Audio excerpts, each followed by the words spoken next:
So I mentioned before that I don't really dream, but I've had these experiences where I'll wake up. Like this one time, I just awoke in the middle of the night with this heavy feeling of something is very wrong with a close family member, but an in-law, not even like a sibling or my kids. It was an in-law.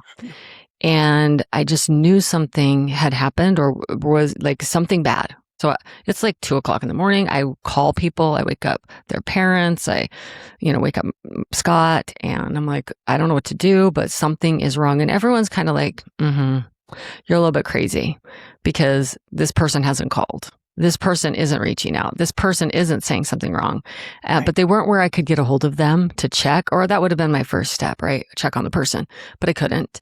And within a day, we did get news that something really bad had happened. And because of that, we were more prepared. People were able to go immediately. There were resources in place. Everything was set up right when we needed it because of that premonition, because of that feeling. And, if that had happened when I was 18, I probably wouldn't have listened. I would have thought something was wrong with me. I hadn't yet learned the difference between, oh, that's my feeling, or, oh, that's intuition working through feelings. That bad feeling has nothing to do with me or my life. Nothing's wrong with me. That's a warning from outside. So I think I'm really excited to talk about water and that ability to distinguish, water intuition, that ability to distinguish my feelings, your feelings, intuitive feelings, and what's coming in for us. I'd love that. I'm so excited to talk about this too. This is our last in a series of 4 different elemental discussions and how the elements kind of show up in your intuition or how you can utilize them to even just develop different parts of your intuition. And the heart of your story illustrates water so well because not only did that come through a feeling, like a really strong feeling, and frankly, I think a lot of people, when they're talking about intuition, they talk about either like a gut feeling or like a quiet knowing, like that kind of thing.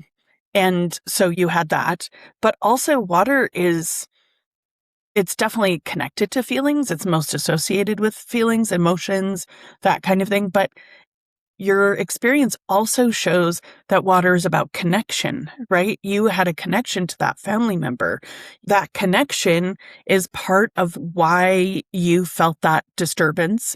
And it gave you a really interesting warning so that when it came time for something to be done or to help, step into action or whatever, that connection that you have is part of what was most important. And I think that's so important as far as not just our connection to other people, but water connects us to ourselves, to our memories, to our connections with others, yes, but even our dreams, even though you don't really dream that much, or even parts of life that just really can't be explained with words. You just have to sort of experience it and go from there. So I love that story. It has all the elements of the element we're talking about today. I didn't mean to be punny with the word element, but it's over now. Anyway, so aside from that experience, what comes to mind when you think about water? Yeah, water is a love-hate relationship and not based on feelings. Like a lot of people don't like feelings. For me, it's actually water itself. I'm terrified of the ocean, pathologically afraid of sharks. And I was in the Caribbean once and it's crystal clear water, like bathtub clear water. And I can see this piece of seaweed floating towards me. And it's very clear it's seaweed. But when it touched me, I started screaming. Oh no. Like blood curdling. I'm dying. Someone's murdering me, screaming. Oh no. Because it's such a pathological fear. So water is very mixed for me. And I have to think of a stream or something very contained to be able to enter water element without fear attached to it for me. So I think I'm a little bit strange, but maybe there's other people that have fear of volcanoes under the ocean exploding or sharks, or I have all of these, Yeah. crazy imaginings. And maybe that's why I don't dream, is I don't want to go into those crazy worlds where dinosaurs live. So thank you. I'll stay in this one where they're extinct for a while. Fear of sharks is pretty well founded, or like Jaws would never have, resonated as a movie, Right. Right. Exactly. Well, Yeah. yes, it's a very common fear of things that can hurt us is common. Spiders, sharks, right? Yes, I'm Sure. not abnormal in that. Mine just is a little bit more extreme than the average person's, I think. However, water Yeah. is beautiful and can be soothing. I love to take baths, and so I think of immersion with water. I think of immersive experiences with Yes. water. I think of definitely bodies of water, rivers, oceans, lakes, even bathtubs or sinks or cups, right? Any container. Container is a big word for me with water. It often comes to mind even before the water. Because I think I have too much earth. I think I want water to be practical and logical, and it's not. And so I'm trying to make it that. Yeah. So that's kind of me. How about you? Well, water has a lot of like fun childhood connotations for me because I grew up in Los Angeles, and so we went to the beach and I learned to swim in the ocean and body surf and Basic. like make sandcastles on the shore and all of that. And also was lucky enough to have grandparents that had a pool.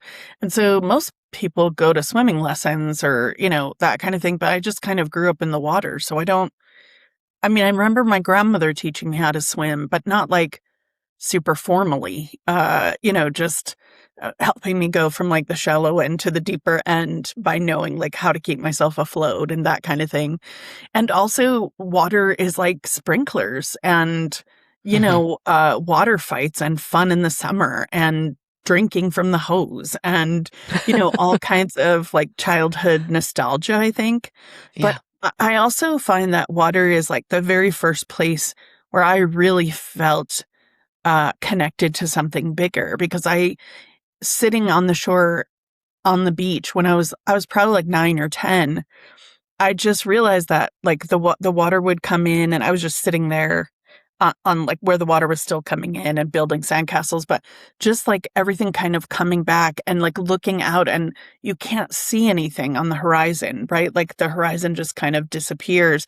And I just had a very profound feeling that I was part of something bigger than me because of water. So I feel like sometimes it's fun, sometimes it's spiritual, and then other times it is like therapy, if that makes sense. Like I love going to hot Mm. springs. I love taking baths too. I went to a float spa recently. I don't know if you've ever done that, but it's like saline water that you just kind of float in and it's very peaceful and yeah, I just wanted to try it and I was like, this is pretty cool. And then my impatient part was like, okay, I think I'm done. But other than that, like I'm like, okay, I've experienced it now. But I think there's a lot of like clearing. Water means clearing for me now too, as well as someone who's really sensitive. Like just taking a shower or a bath can have very like not just cleaning my body, but like moving energy and releasing things into the water and that kind of thing too. So I think it's got a lot of that kind of connotation for me. Yeah, the other, as you were talking about the float spa, the other thing that I think of with container with water is we're so much water within. And so I think of water as a within. Yep. And that's maybe the other better word than container. It's something within.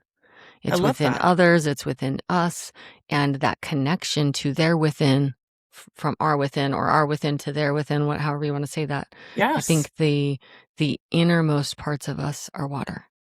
I so agree. And water tends to be the thing that connects us to Earth the most Hmm. because we all come from, well, we were Water. born and we all kind of float around in liquid. And evolution says we started in the water and then kind of came up on the land. And so there's a lot of that kind of connection through our anatomy, through our evolution, through our growth, that is really important about water too. Yeah, it is I would say foundational to being human. Oh, yeah, that's a great word. So Yeah, again, I'm back to earth and containing it, yes. but I just can't That's get away with okay. water. I love it. I just want to I bottle it all up. Okay. I also love that saying that you can't what is it? You never step into the same river twice because the water's always flowing. And so water's always moving in my mind. I mean, not that you can't look at I don't know, a pond of very stale water, but like a lot Yeah. of water for me is movement, and that's why it helps kind of clear things out, and that's almost therapeutic to me, that kind of thing. So I think that's one of the parts of it that I really like as well. Well, and even with a pond is there's bacteria, there's bugs. That pond is never the same pond twice Yeah, that's either. fair. It is constantly changing. And I also like the saying that we can never go back. We can only go forward. Water only flows one way. Most water flows downhill and goes one way. There are a few Yeah, exceptions, but even that water that is the exception is only flowing one way. It's not yeah, going backwards.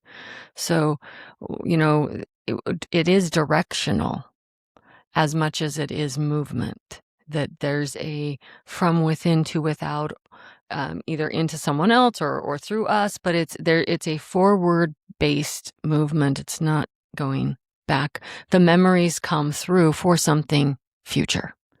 They're not I coming agree. through. If we're not moving, then we've built a dam, and that's not intuition. That's treading water in something, and that's emotion, and that's us. That's not intuition. It doesn't get stuck, I don't think. I agree. I think water intuition kind of flows with things too.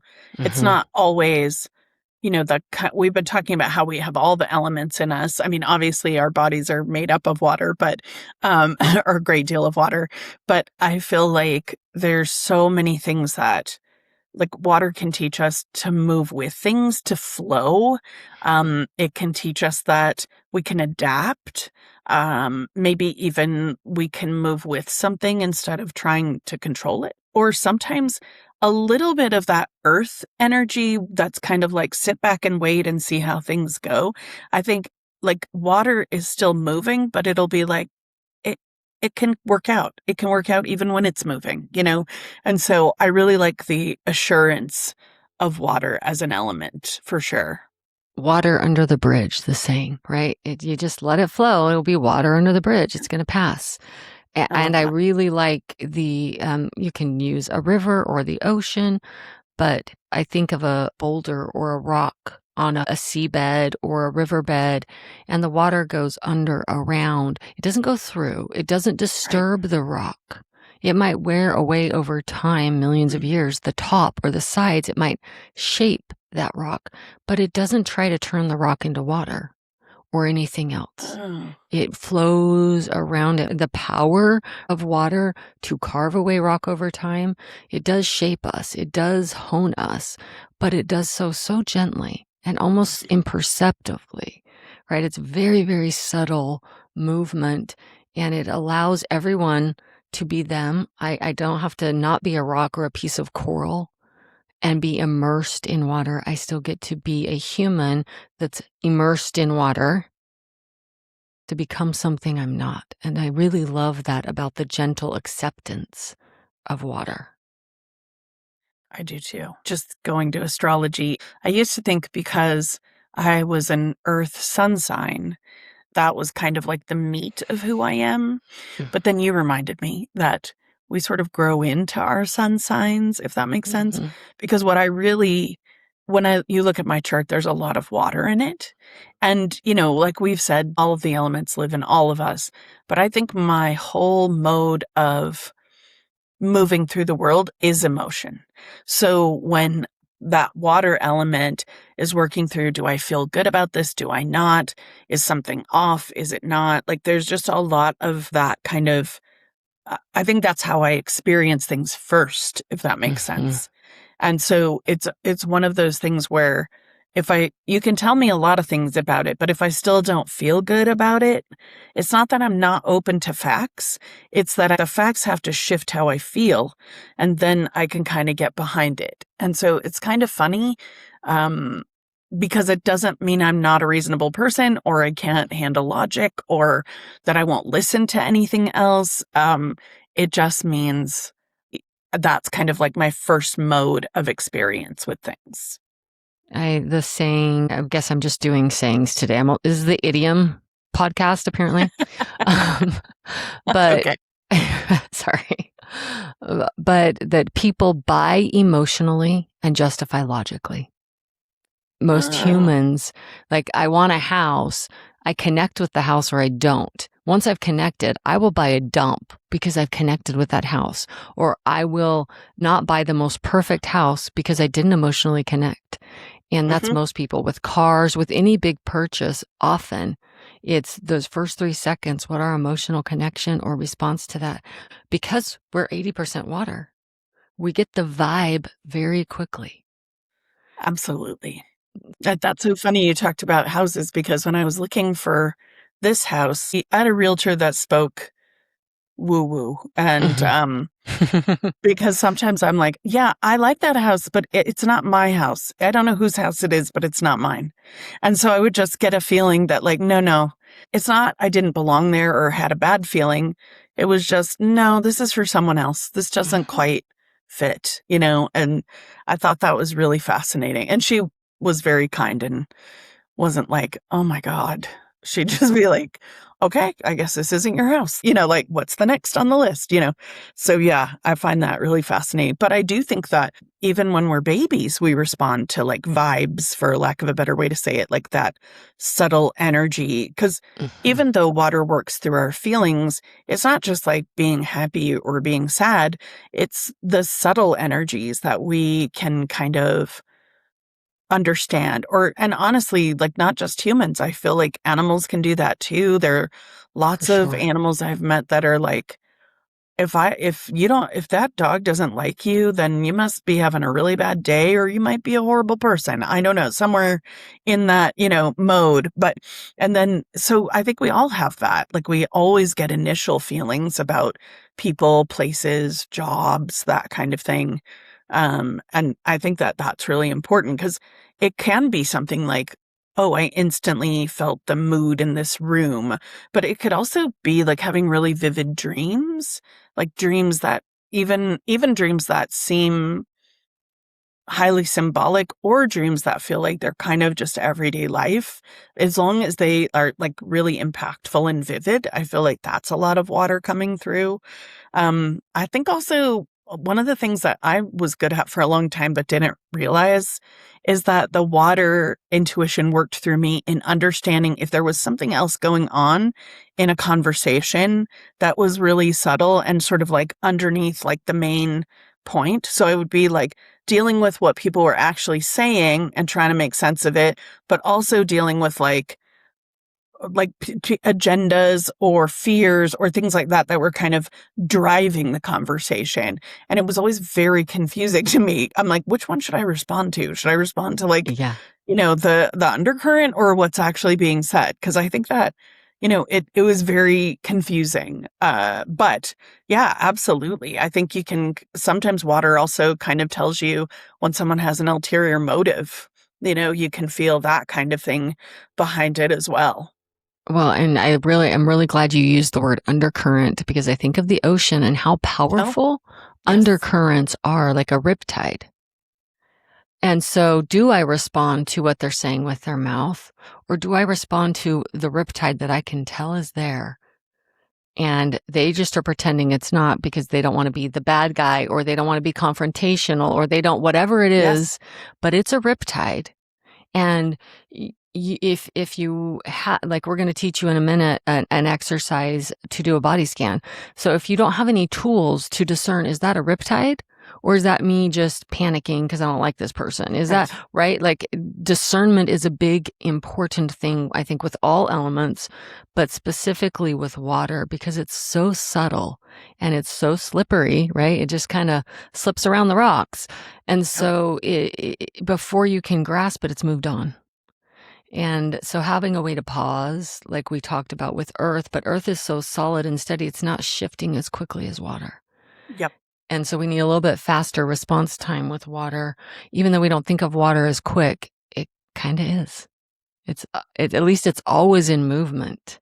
Yes. That's So so true. And I think the good thing about if we're talking about that water comes through emotions, emotions can be temporary as well. Or they can be like they can move on quickly or they can stick around, just kind of depends. But I feel like the good thing about water working through our emotions is that it kind of reminds us that it's that our emotions are information carriers as much as anything else. They're not necessarily weaknesses or they don't make us, I don't know, less logical or even like less trustworthy, that kind of thing. They really can be a great way to carry information to us. We sometimes pay attention to our emotions more than we pay attention to thoughts that might pop in, right? So while we're talking about like fire giving us that spark of creation and earth giving us that really lovely grounding, um, and then we're talking about air giving us like more understanding, water is more like wisdom. It gives us a lot of wisdom and it kind of connects some of those things together and helps you kind of understand or have an idea of what's really going on or what's really true for you in the moment. And I really love that. I really, mm, language. Okay. This is the other thing. When you start to invoke these elements, you start to feel them deeply. So hopefully you're feeling these subtle things about water as we're talking about water. And water is not language. Water is emotion. And the more we're getting into water, the harder it is for me to get words out because I'm in water. So know that that's a sign that you're shifting between the elements. You might get excited and speak passionately if you're in fire. You might start to be more logical and practical if you're in earth, right? So pay attention to how you're being. But with water, I was thinking of fractals and how they carry the whole in any piece. And when they overlay the universe or our bodies or the rivers of the earth, and they look like the arteries or the neural pathways, that water is a deep connector on the entire planet. Water is the connector for our bodies. Even within our brains, if there's no fluid, there's no synapses. We need the electrical current to carry across the water. So that's why we have so much water, it is the, carrier of information. There's a woman doing a lot of studies on the Akashic records, and she believes the Akashic records are stored in water. And it is fascinating what she's doing. Very fascinating. She, even to the point that she's been able to freeze, she'll dream and she'll ask the water questions. And she's been able to freeze these ancient languages, and she put it into AI, and they're like, this looks like ancient, like Sumerian, like the clay. Like, it is fascinating, Jen. I'll have to find it, but it's very current research she's doing.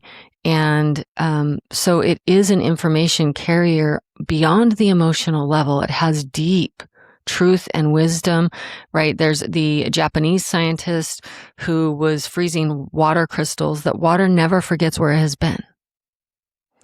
And so there's ancient wisdom in water. And right, I think of wisdom as knowledge applied. That's my definition of wisdom. And so if we're talking about emotional wisdom that water brings to us, it's all the knowledge of all the past, but it comes with the wisdom of how to apply that and what to do with it.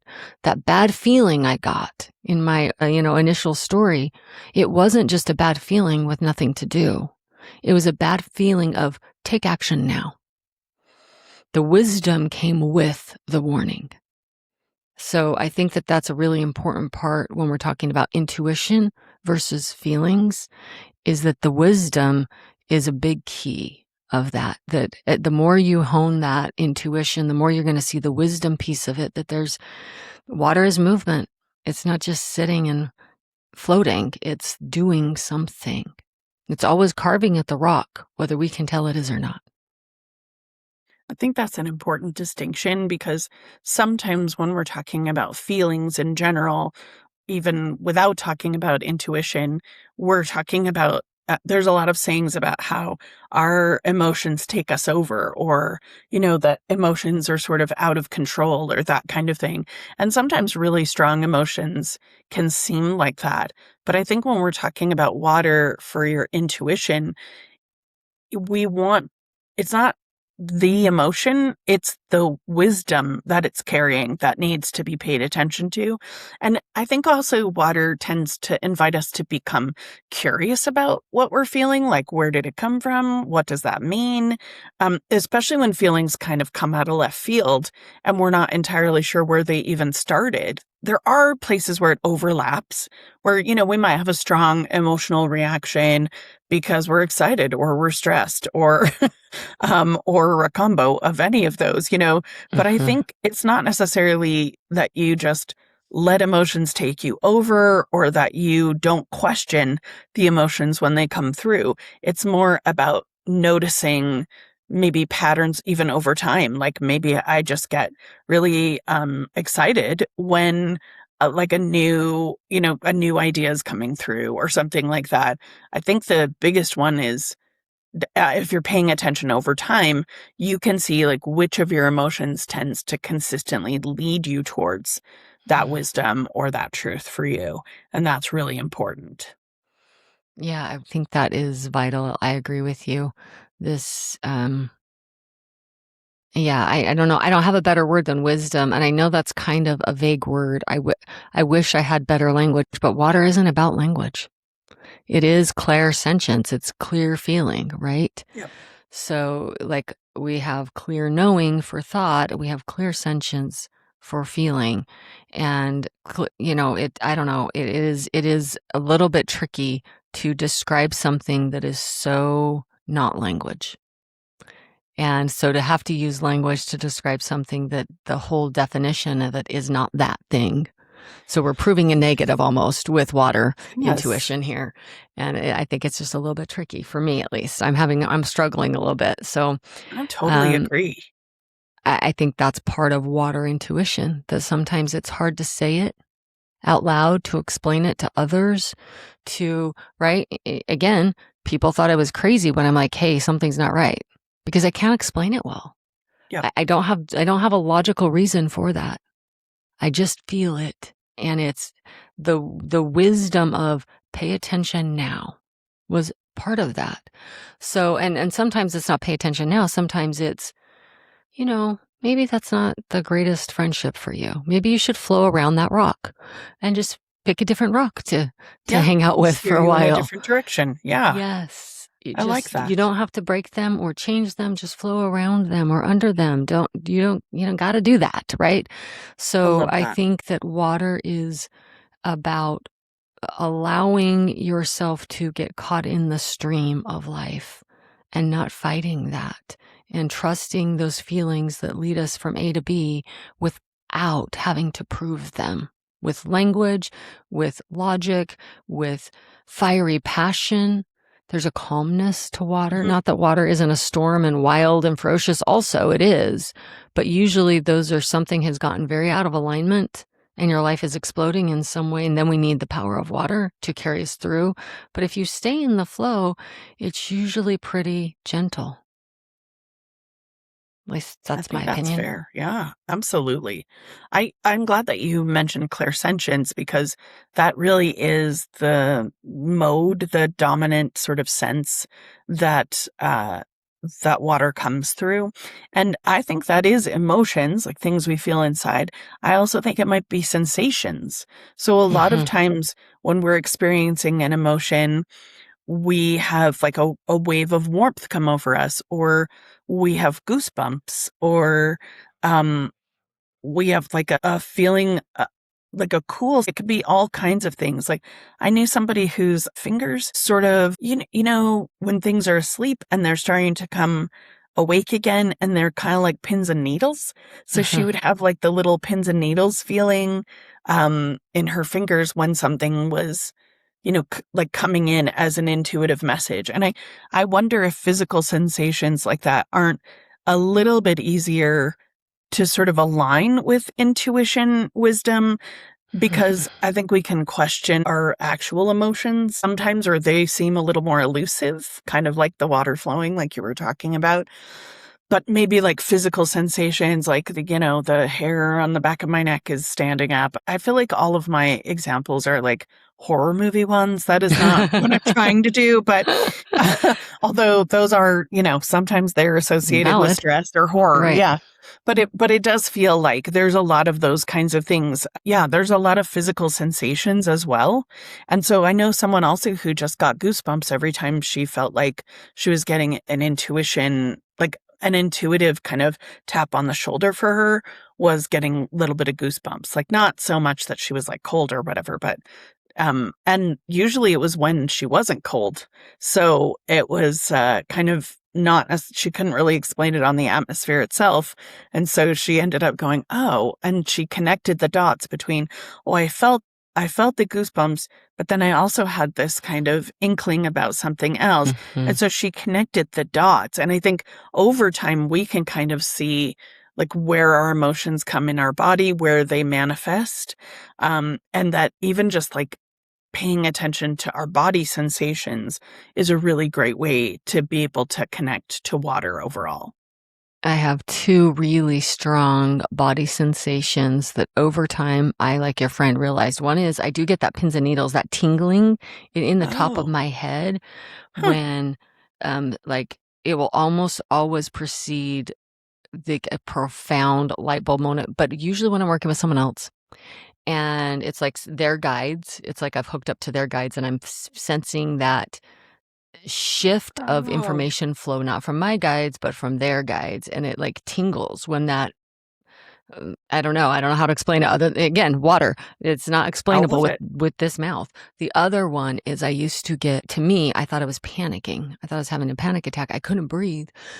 Like that level of I can't breathe, but it was again something coming through that's not of me. And it would affect my body, that it would affect my breathing. And I would be like, I started associating with panic. So I thought, oh, I'm not supposed to say this. No, it was just a big thing coming through for someone. And the way I work with clients is with my mouth. So it came through the breath, but it was always the body feeling that I noticed. It wasn't the Mm, words. It wasn't right. It was the sensation of the body of interesting. this is important for them. Yep. Listen up, Lola. This is for them, right? And those two are still to this day, they still come through I don't think it's panic anymore. And so it doesn't affect my entire system that way.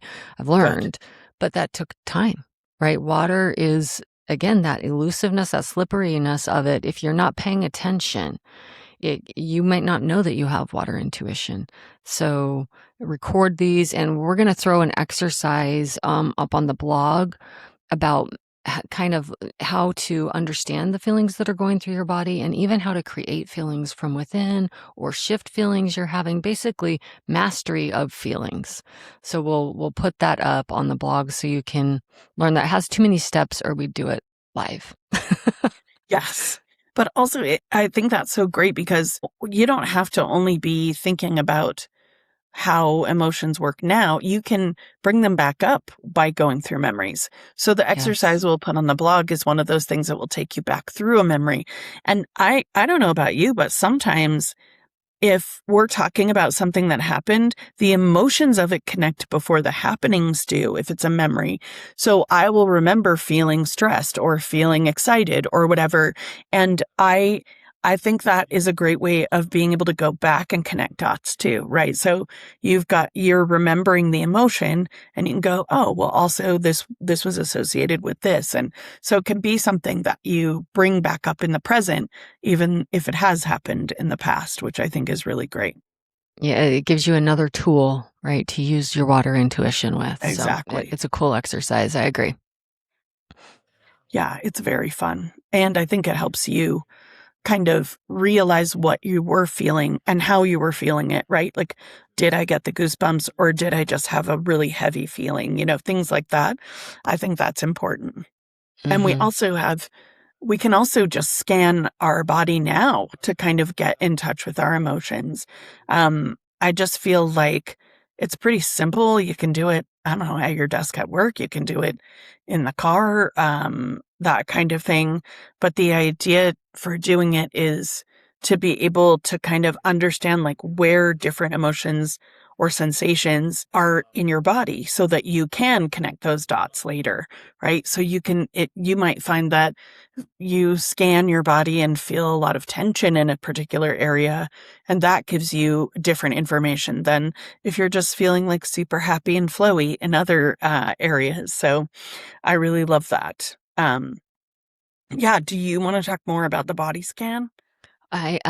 Sure, yes. Awesome. So yeah, we have a few steps, but I want to say maybe before we get in the steps, one of the reasons this is important, and we've been alluding to it, is we've talked before about identifying symbols and creating your personal dictionaries, but this time it's a dictionary of what sensations in your body are, and that they're introduced through the body and what those mean to you. It helps you distinguish what's normal for you, what may be intuitive sensitives, and then also what's in your body, what's not in your body, right? We can Hmm. have things coming at us and we might feel it on the periphery, but we might think before we did the body scan that it's originating within us when it's not. It's being felt at us. I don't know if there's a better way to say that. Yeah, But I love yeah, that. it is a very simple few steps. So the first thing you want to do is just center your energy. You can do this through grounding if that works best for you, or just come into the center, literally, like if you're on YouTube, like the center core of your body, and just draw your energy into there. Pull yourself in tighter, I guess would be another way I'd say it. And then starting at the head, just visualize if you can. If you can't, just feel. Feel the top of your head and feel down your body. You're going to just go slowly. And if you're not sure, pause. Is there something at my eyes? Pause. Right? And it's very gentle and slow. Some people visualize a white light going down their body as a scan, or purple or yellow or whatever.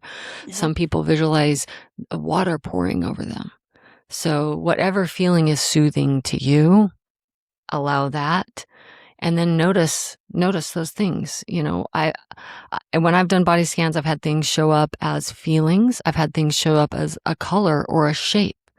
We're just noticing. There's no judgment.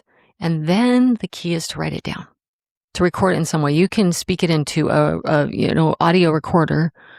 Sure. You could even, we're talking water here, you could even just say, these songs came to mind while I was doing the body scan, or these emotions appeared while I was doing the body scan.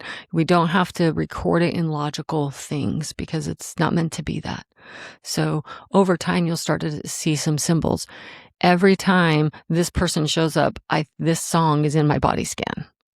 That's a dictionary definition for you, right? You'll start to be able to make those connections and comparisons. Is this mine? Is this someone else's? Anything to I love add to that, Jen? No, it's funny because I learned this more as like a relaxation technique before you go to bed, to just kind of like check in with different parts of your body and just see where the tension might be, that kind of thing. But I think, and tension is definitely something to pay attention to, but I learned it more as like a technique to get to sleep, Hmm. or to rest, It's that great kind for of that, thing. for sure. Yeah. But I think that again, you could do this anywhere, right? There are some times where I'm driving in a car, I'm just driving my car and I notice that like maybe my neck, my shoulders are a little tight or hunched up and I can like just breathe. Or things like that. You can definitely notice those in like one-off events, but taking the time to do a body scan gives you like a really good idea of like the baseline of what you're working with. And then also like oh, when I'm in this place or with this person or this happens. So it gives you like context for emotions you might be feeling too. So I think it's like a very proactive way to get in touch with your emotions and how they feel in your body.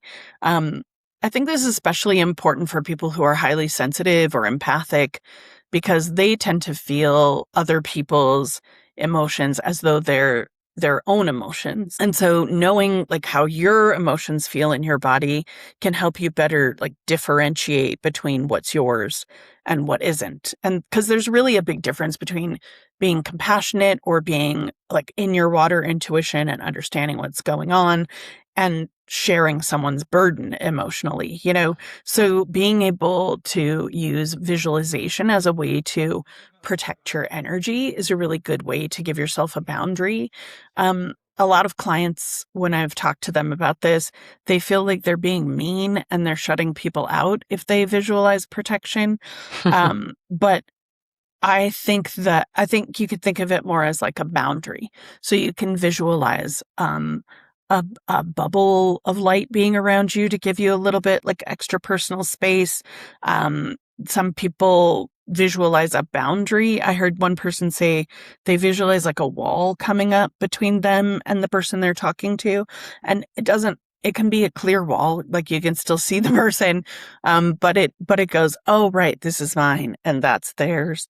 But I think the idea is more not necessarily to shut things out, but to have like recognizable boundaries for yourself so that you're filtering out experiences or emotions that might not be healthy and you can still notice them, but they don't have to come into your body. Does that make sense? It does, and I'm going to share this one little brief about my kids because I think a lot of people that are highly sensitive do carry emotions for other people, and I mean that literally. We take them on so that the other person doesn't even have to carry their own emotions, and that's so unhealthy, not just for you, the person taking them on, and the damage that will actually physically do to your body, but the other person doesn't get to grow.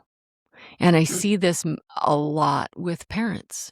We don't want our kids to struggle or suffer or hurt. We want to Sure. take over, the mom running in front of the car and will get hit every time. And not saying you shouldn't do that. If your kid was actually going to be hit by a car, maybe do that. That's fair.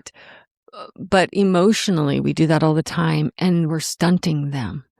And I've seen this now hundreds of times that the umbilical cord between a mother and child never goes away. The water stays flowing. It carries the DNA. It carries the mitochondrial DNA through. And I've had to actually, I used to call them like angel bubbles, but I think of them more as like dragonfly wings because they're iridescent to me. And it's just this shimmery light that I can see through, people can get That's through, but nice. I decide what that filter is. And so I've had to filter. I don't need to feel all of my kids' emotions. It was helpful when they were an infant. That was so great. I didn't need them to speak English. I could feel them. Yes. That was brilliant. But that's not really appropriate when they're 30. I might say it's invasive. I would feel like it was invasive if someone was feeling all of my emotions. And so learning what's an appropriate boundary, right? If that's not appropriate for a mom to a child, it's definitely not appropriate for the stranger at the supermarket. Yes. So we're not talking about unkindness. We're actually talking about respect. A boundary is about respecting them, that I trust their soul, that it's wise enough to know what they need and that they can ask. And if they can't ask, they need the experience so they learn to develop the skill to ask. Right? By taking over for someone, we're really causing tremendous harm, even if it's your own child. So, and I think that that's where, I have family members where I'm really the only person in their life and they're very lonely. And it's very easy for me to show up before they ask because I know there's no one else, but that's not fair to them. So I think that this is one of water's greatest strengths is how connected it can make us to other beings. It's also one of its greatest weaknesses that we can overstep massively because we're so connected to other beings. And I think when you're connected, you feel something in your body like it's your own. You I do think there's a part of you that want to feel better. I mean, Yeah. you also want the other person to feel better so that you can feel better, but I don't think I think that so many people and when babies are little,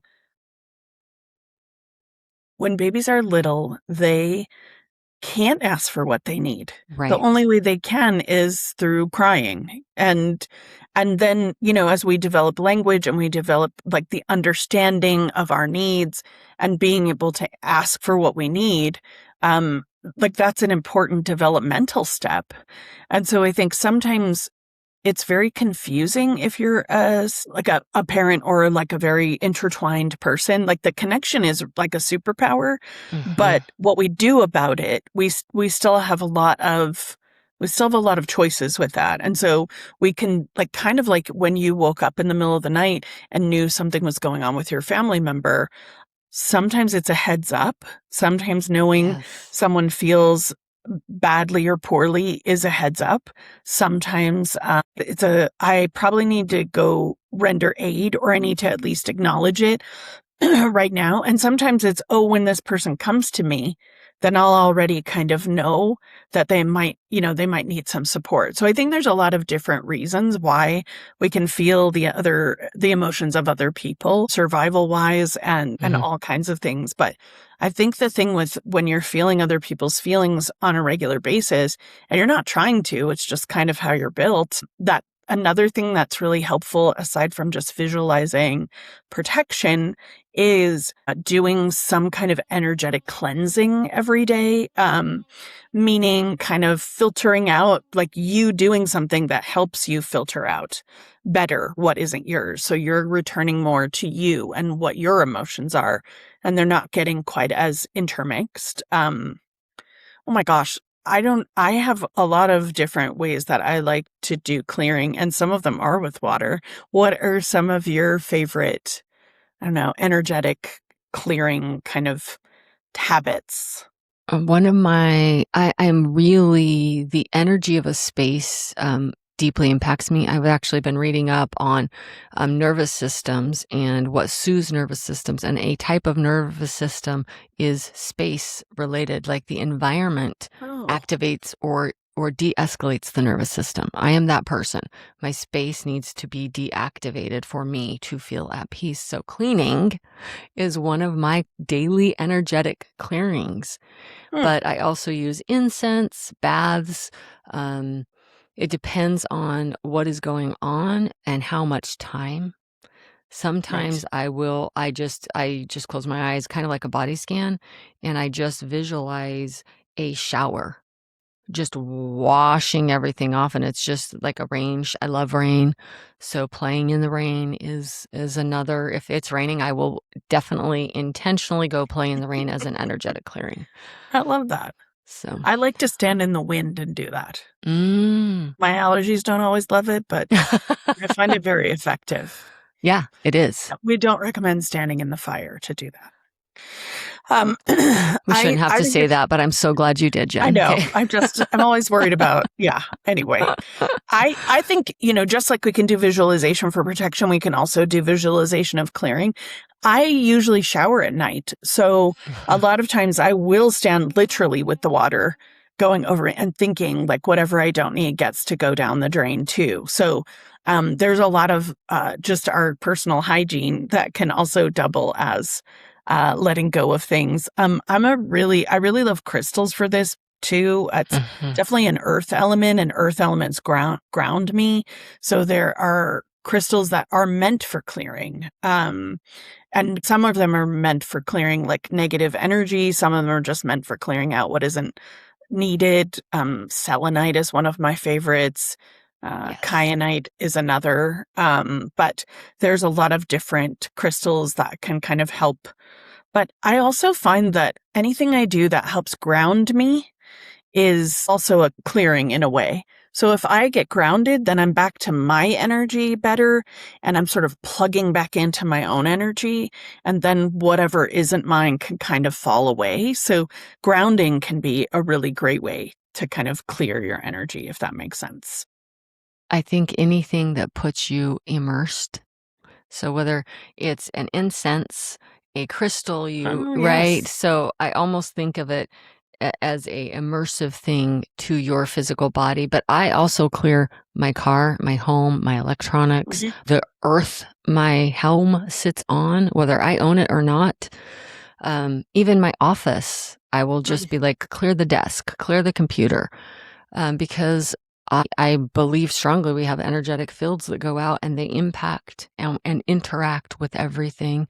And to think that that's not coming at you is maybe naive. It is coming at you, and you need to protect Yes, from that, clear from that. absolutely. Nobody's malicious. I mean, there are malicious, but most of it isn't malicious. It's just, you bump across someone in a sidewalk. How much energy exchange happened in that innocuous That's occurrence? fair. Right. Yeah. Absolutely. And I think I love that you said like things that immerse you, because I think of dreams as immersive. And Mm. not that I think dreams are a way to cleanse your energy, but dreams are definitely kind of a vehicle for emotion. We've talked about our bodies and different sensations, but dreams are another vehicle that water intuition can come through. It's the subconscious, right? It's what's underneath the surface, but for our psyches, instead of, I don't know, the energy of an interaction or actual underwater, that kind of thing too. And it's fun because I think when I know you don't dream a ton, but I feel like dreams can hold symbols like that's the element of fire sometimes in our dream, is symbols coming through that we can then kind of decode and see what works for us. Dreams can also bring memories forward. Sometimes, I don't know about you, but sometimes dreams like warp memories a little bit. I'll know I'm at a particular location, but it doesn't look like what I remember, but that's okay. I feel like sometimes those dreams like carry memories, which is water, sometimes different ideas or new ways of looking at things. And so I just think there's a lot of different parts of dreaming that can be really important. I like to work with dreams because I can get out of my own way in my dreams. So a lot of times before going to bed, I will think about either like a dilemma that I'm having or a question I'd like answered or that kind of thing. And, I would simplify it if you have like a 15-part question. It feels like that's a lot of heavy lifting for your dreams. But I think if you just kind of boil down to like, I don't know how to handle this particular thing, or I'm feeling like I need to, be careful about something, that's just something really simple, and kind of just think about it while you're drifting off to sleep. Often you'll find that the dreams kind of present answers for you. And they're definitely answers that can resonate or not, depending on, how it comes through. But there's a lot of things that recording your dreams can point to. Like when you're building your own dictionary, you can build your sensations in your feelings, and you can also build like little things that come through your dreams that really stand out.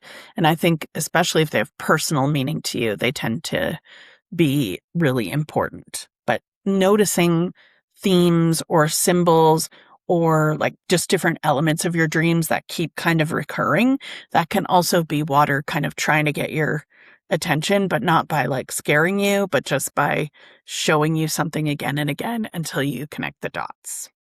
And when you record things, kind of talk about that, because I think there's a good way to Oh, record, right, as you're waking up, things like that. sure.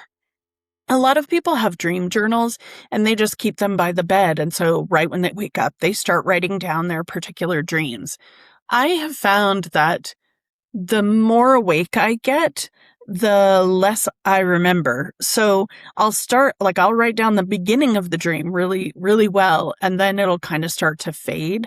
So if that doesn't happen for you, like please do continue to, write things down. But I like to grab my phone and take the voice recorder and just start saying what happened with my eyes closed, because then I feel like I can still go through it and I don't forget as much. And even though I'm voice recording and literally there are pauses where I'm just kind of like half asleep. That's okay because I feel like I get more down and then I can take that voice recording and put it into my dream journal and kind of pick out the things that are standing out to me, that kind of thing. But that's been a much more productive way for me to record my dreams. But again, just like anything over time, you might see different things sort of popping up or recurring, and that's always a great message.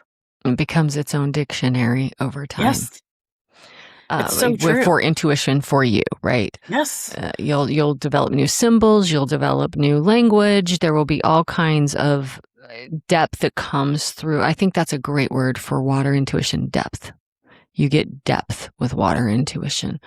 And because I don't dream a lot, but I've taken a lot of dreaming content in, I do have a dream journal. And like you, I notice that same thing. On the rare occasions I do dream, by the time I'm getting to maybe really the meat of it, it's getting hazy. Because the second, like neurologically, the second you sit up, you're starting to wake up.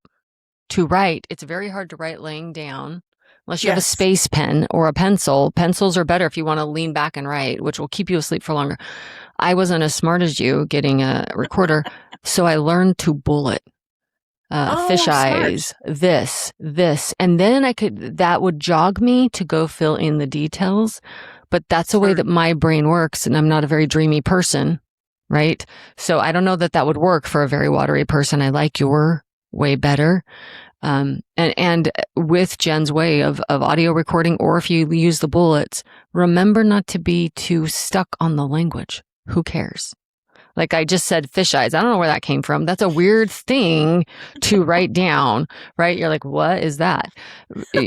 And so songs that come to mind, or grandma and this feeling, whatever it is, it's not so linear. It doesn't fit with this timeline necessarily. That's another thing that I use dreaming for.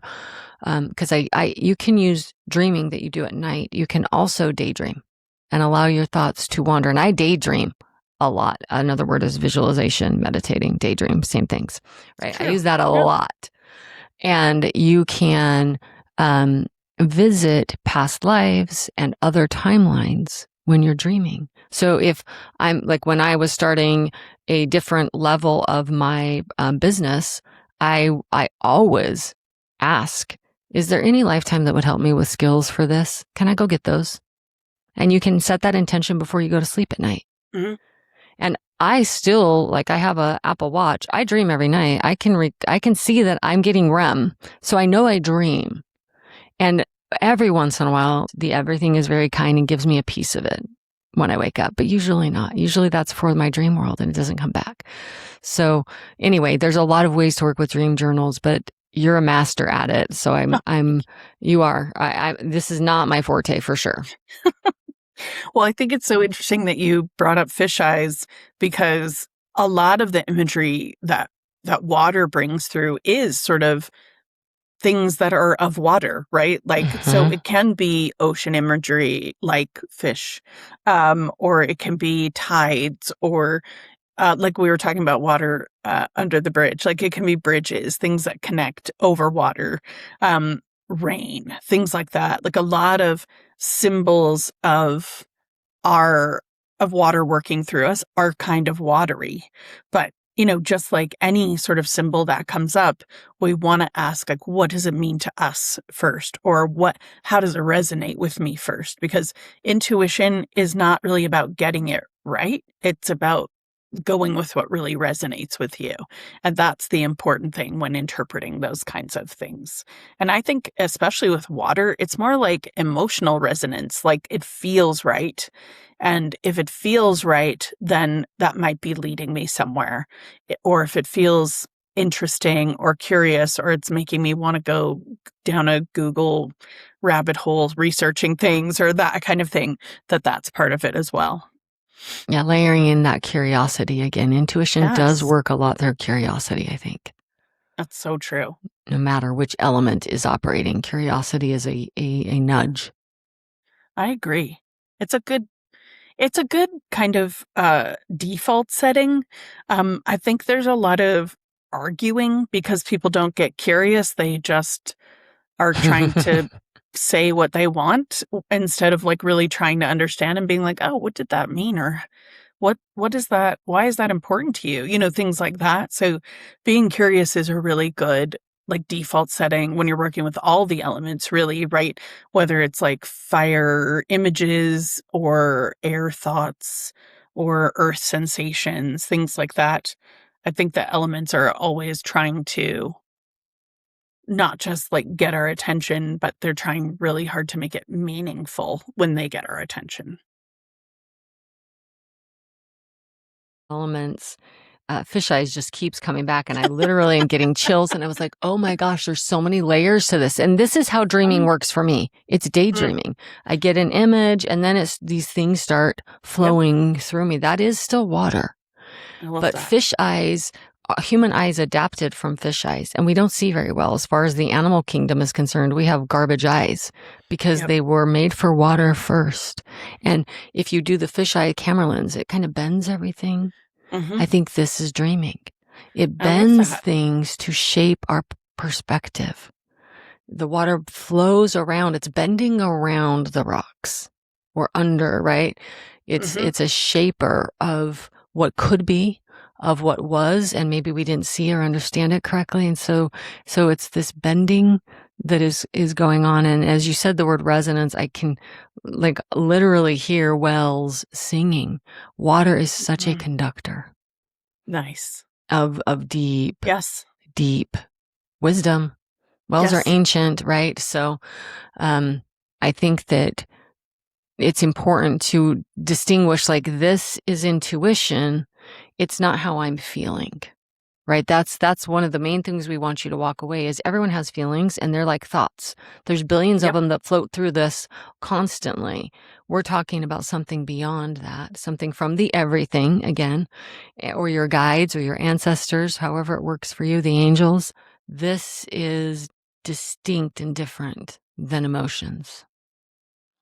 Exactly. And even though water can remind us that intuition can really start with emotions, it doesn't mean that every emotion is an intuitive message.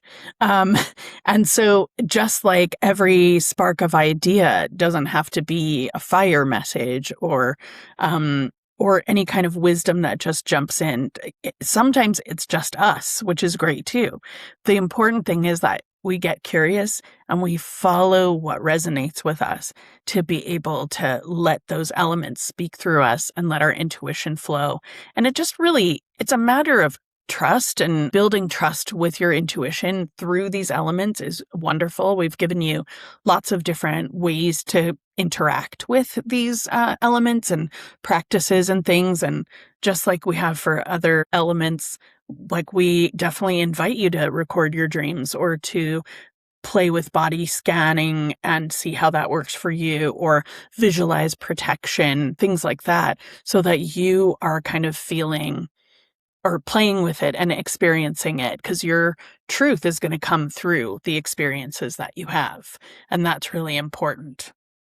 We're so grateful that you guys are here. As always, if you would like to visit our website, we'll put up that feeling guide about mastering the feelings within you and how to have access to the past and reshape or remember differently your emotions or recreate new emotions in you at any time, how to feel what you want when you want.